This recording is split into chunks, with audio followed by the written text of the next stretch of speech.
दोस्तों, आज की कहानी है ननद जी, ये मेरी बेटी है, कोई नौकरानी नहीं। दोस्तों, कहानी शुरू करने से पहले अगर हमारे चैनल को सब्सक्राइब नहीं किया हो तो कर लीजिए, ताकि आपके पास पहुंचे हर रोज नया वीडियो। मैं तेरे पाँव पड़ती हूँ बेटा, आज मेरी ये बात मान ले। तेरा ये एहसान जिंदगी भर नहीं भूलूंगी। अपनी सास रेवती का इस तरीके से अपनी झोली फैलाकर घुटनों के बल रेखा के आगे भीख मांगना रेखा को बहुत असहज लग रहा था। मम्मी जी, आप क्या करिए? रेखा ने अपने कदम पीछे खींचते हुए कहा। तो क्या करूं बेटा, तू तो जानती एक माँ तब तक खुश नहीं हो सकती जब तक उसकी बेटी को चैन की खुशियां ना मिले। 10 साल होने को आए और मेरी बेटी संजना की गोद अभी तक सुनी की सुनी है, और डॉक्टर ने आगे भी बच्चा होने का आसार बहुत ही कम बताए। वह बेचारी दिन रात अपने घर वालों से तानों के पहाड़ के तले दबी रहती है। तेरी तो ये दूसरी बेटी है, अगर तू ये बेटी उसको दे देगी तो तुझे भी थोड़े साल बाद लड़के के लिए तीसरा बच्चा करने में कोई परेशानी ना होगी। मैं तो दोनों परिवारों की भलाई की बात कर रही। इतने में रेखा की ननद संजना भी बिलक बिलक कर रोने लगी। मान जाओ ना भाभी, मैं आपकी बेटी को आपसे भी ज्यादा प्यार दूंगी। आपको कभी एहसानी नहीं होने दूंगी कि वह आपका अंशतः रानी बना के रखूंगी। आप लोग इस तरीके से मेरे सामने गिड़गिड़ाए नहीं, मुझे अच्छा नहीं लग रहा है। रेखा ने परेशान होते हुए कहा। तो मान जाओ ना भाभी, भैया भी इस बात के लिए राजी हैं। हाँ रेखा, भगवान ने पहले हम पर कृपा करके एक लड़की तो हमें दे दी है। शायद भगवान का यही मन था, यही बच्ची संजना दीदी के भाग्य से आई है। रेखा अस्पताल में बिस्तर पर अपनी 2 दिन की बच्ची को निहारने लगी, मानो जैसे करिए माँ आप ने साथ अभी इस दुनिया में आई हो कि आज मेरी जगह लड़का होता तो आप मुझे किसी और के हाथ में सौंप देती। नहीं नहीं, मैं ऐसा नहीं कर सकती। रेखा ने एक बार फिर मना कर दिया। मम्मी जी, मेरे बस की बात नहीं, मैं मेरी बेटी को खुद पाल सकती हूँ। भगवान ने मुझे इतना सक्षम बनाया है। देख रेखा बेटा, मैंने कब कहा भगवान ने तुझे समक्ष नहीं बनाए, लेकिन आज तू दो परिवारों में खुशियां लाने का काम करिए तो पुण्य का काम है। आखिर तेरे इस भलाई से मेरी बेटी की गोद भर जाएगी, कहकर रेखा के साथ मूर्छित होकर गिरने लगी। माँ माँ संभालो अपने आप को। संजना और राजीव अपनी माँ को संभालने के लिए दौड़े। क्यों बस बना लगा रखा है? रेखा मान जाओ ना। राजीव करीब करीब रेखा पर चिल्लाते हुए बोला। आखिरकार रेखा का सांस टूट गया। दबाव में आकर ही सही अपने जीवन में इस बच्चे को उसने अतिरिक्त मान लिया। उसने अपनी बच्चे को अपनी ननद के हाथ सौंप दिया। शुरू के 2 साल कैसे निकल गए पता ही नहीं चला। रेखा भी अपनी गुड़िया को सुरक्षित हाथों में देकर चैन की सांस पा ली थी, मगर भगवान ने कुछ और ही सोच रखा था। एक साथ रेखा और संजना की गोद भर गई और दोनों की लड़की भी। दोनों परिवारों में तो खुशी का ठिकाना ही नहीं था। इतने अच्छे भाग्य का जिम्मेदार गुड़िया को ही ठहराया गया। दोनों के परिवार अब संपूर्ण हो चुके थे। लेकिन संजना की जिंदगी में एक और मुख्य घटना घटी। उसके पति विकास की जॉब बाहर विदेश में लगी। ऐसे में संजना को अपने दोनों बच्चों को लेकर परदेश में अपनी जिंदगी बतानी थी। नई नई जॉब लगने की वजह से विकास और संजना बार बार अपने देश में भी ना आ पाते थे। अब रेखा अपनी बेटी गुड़िया को भी नहीं देख पाती थी। साल में एक बार संजना आती तो गुड़िया को ले आती और 1-2 दिन मिलाकर ले जाती। गुड़िया अब 60 साल की हो चुकी थी। वह आखिरी दिन था जब रेखा ने अपनी बेटी गुड़िया को देखा था। मोबाइल का तो जमाना था नहीं कि बार विदेश के पल पल की जानकारी ले सकती। इसके बाद में संजना और विकास कभी अपने देश न आए। फोन पर जब रेखा गुड़िया के बारे में पूछती, गुड़िया की फोटो तो दिखा दिया करो संजना दीदी, मेरी बच्ची कितनी बड़ी हो गई। रेखा की बात सुनकर संजना चिल्लाते हुए बोली, मेरी बच्ची क्या होते है? गुड़िया हमारी बच्ची, आप ऐसी बातें करके दोगेलेपन की बात ना करे। रेखा अपना सा मुंह लेकर रोज जाती। रेखा समझ चुकी थी कि उसे गुड़िया की तरफ से निर्मोही हो जाना सही, पर फिर भी वह अंतमन से खुश थी कि अच्छे हाथों में उसकी बेटी पल रही है।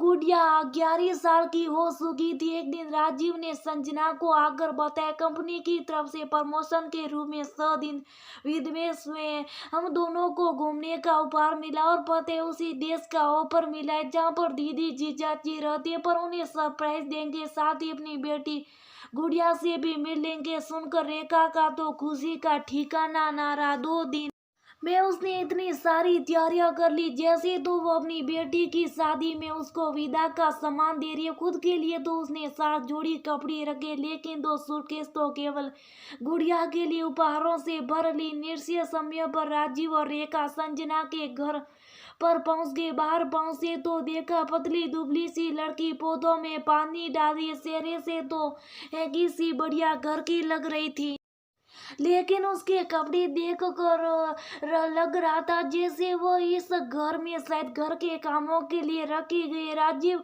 रेखा दोनों बाहर खड़े होकर ये सब सोच ही रहे थे कि इतने में उस लड़की ने आवाज दी, जय कि कहिए किससे मिलना। राजीव ने संजना विकास के बारे में बताइए, अंदर आइए, वे लोग अभी बाहर के आती होंगे, तब तक आप उनका अंदर इंतजार कर सकते हैं। घर के अंदर घुसती राजीव और रेखा की आंखें फटी की फटी रह गई। इतना आलीशान और सुंदर घर उनकी कल्पना से परे था। संजना दीदी इतने अच्छे घर में रहती है, राजीव ने सपने में भी नहीं सोचा था। थोड़ी देर में उस लड़की ने उनके आगे पानी के गिलास लाकर रख दिए।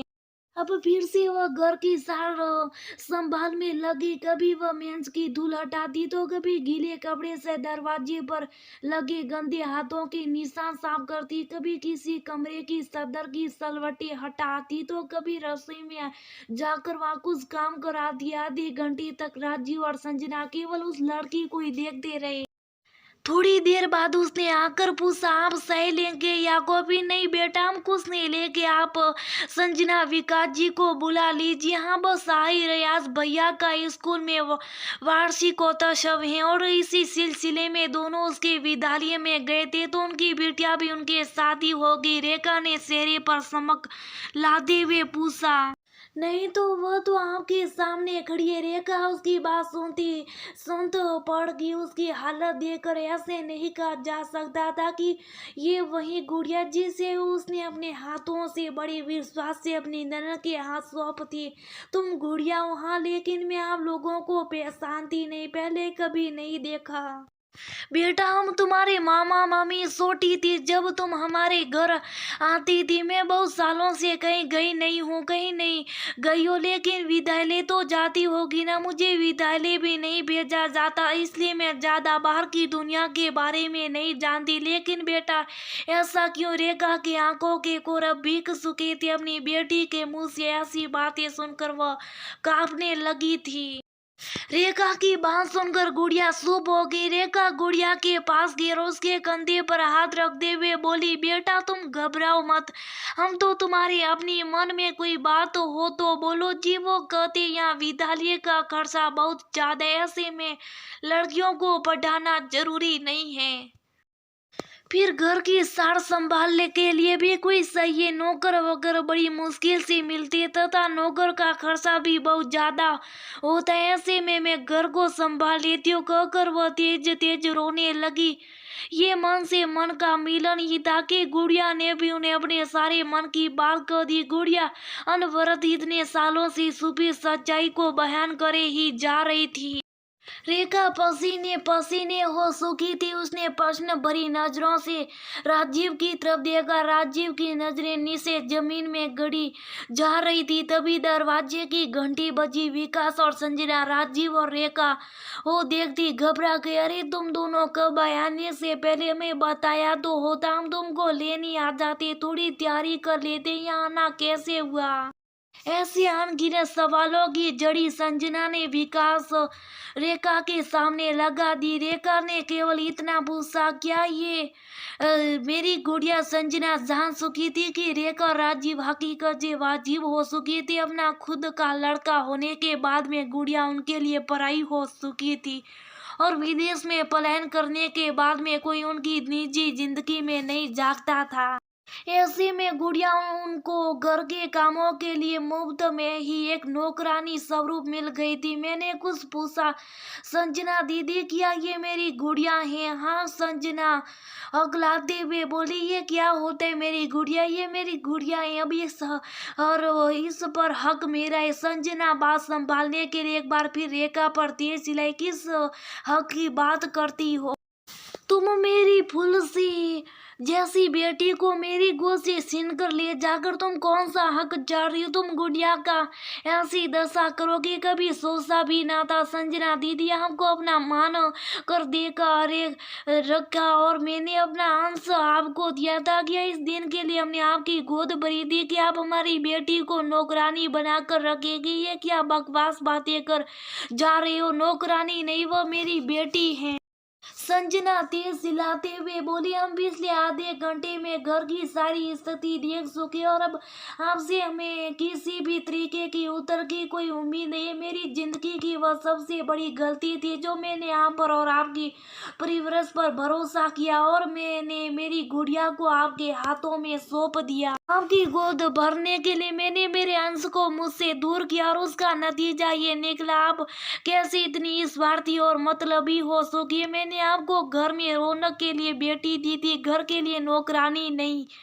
मैं इसे आज ही देश वापस ले जा रही हूँ। तुम ऐसा नहीं कर सकती रेखा, यहाँ की कानून कार्रवाई बहुत तेज है। मेरी बच्ची सुराने के जुर्म में मैं तुम दोनों पर केस कर दूंगी।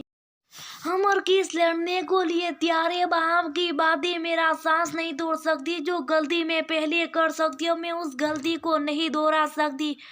मान जो जहाँ रेखा में माफी मांगती हूँ, से गुड़िया को अपनी बच्ची बना कर ही रखूंगी, उसी में पढ़ाई करवाऊंगी तथा उसे पूरा हक उपलब्ध करवाऊंगी। मुझे माफ कर दो, इस बार मुझे माफ कर दो। संजना ने एक बार फिर वही मगरमच्छ के आंसू लिए रेखा के पाँव पकड़ लिए।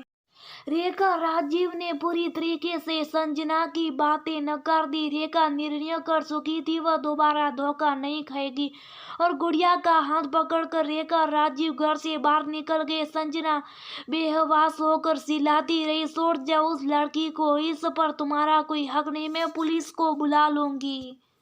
लेकिन विकास ने उसका हाथ पकड़ लिया और हकीकत से वाजिब कराया। कानून भी जब कार्रवाई करेगा और उसको खून की जांच होगी तो उसकी असली माँ तो वही निकलेगी। हमने जो गुड़िया के साथ किया रेखा और राजीव, उसके लिए हम पर ही कानूनी कार्रवाई कर सकते। एक बच्ची को उसके हक की परवरिश ना देकर हम दोनों पहली बहुत बड़ी गलती कर चुके हैं। संजना का झूठ पकड़ में आ चुका था और अपने किए पर अफसोस के अलावा उसके पास कोई सहारा ना था। रेखा ने गुड़िया को सारी हकीकत बता दी। रेखा को अपने किए का बहुत पछतावा था। रेखा ये सोचने पर मजबूर हो गई, उस दिन दूसरी बेटी की जगह बेटा होता तो क्या संजना के हाथों का अपना बेटा सौंप देती। घिन आ रही थी उसे अपनी सोच पर, कैसे दूसरी बेटी को उसने अतिरिक्त मानकर अपनी ननद को दे दी तो उनकी बेटियां भी उनके साथ ही होगी। 2 दिन की विदा करने के बाद में आज पहली बार रेखा ने गुड़िया को अपने सीने से लगाया था। घंटों तक रेखा के आंसू नहीं थमे थे, मानो जैसे रेखा का हर एक आंसू उसके किए की गुड़िया से माफी मांग रहा। आखिर गुड़िया को सालों बाद माँ के प्यार का एहसास हुआ था। देर से सही एक बेटी ने अपनी माँ को पुनः पा लिया। दोस्तों, बहुत मुश्किल से होते ऐसे बच्चे जिन्हें अपनी माँ से बिछड़ने के बाद भी माँ जितना प्यार मिल सके।